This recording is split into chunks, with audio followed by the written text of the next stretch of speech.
So in the complex plane, again, the real axis here, the imaginary axis here, a complex number that we can represent as a combination of the real and the imaginary axis, like this, but also as a vector that has a length and an angle.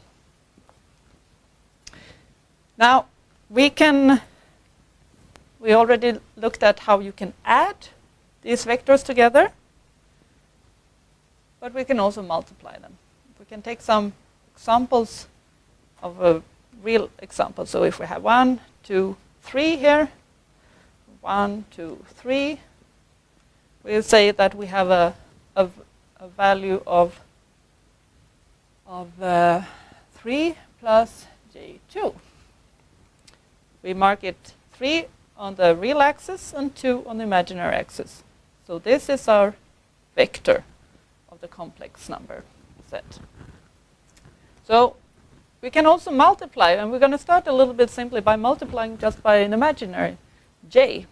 So j times z equals j 3 plus j2.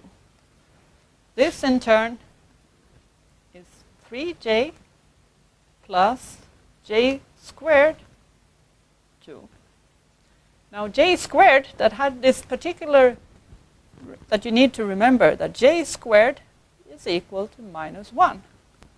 Oh, so this one is not ready yet. We have to say minus 2 plus j3.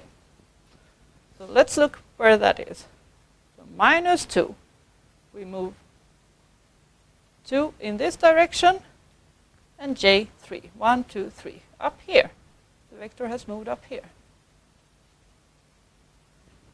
Now, maybe we want to continue here. So j times minus 2 plus j3.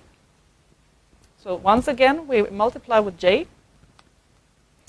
And we get minus j2 plus j squared 3. Again, this turns into a negative number. And we get minus 3 and minus j2. So on the real axis, we should now move up here, minus 3, and down here 2. 1, 2. Now our vector has moved to up here. You can perhaps see where this is going. So if we once again multiply with j times minus 3 minus j2 equals minus 3j minus j squared 2. Again, this turns into minus 1, but there's a minus in front of that, so we get positive 2 minus j3. So positive 2 minus 3 on the imaginary axis. Now, our vector is down here.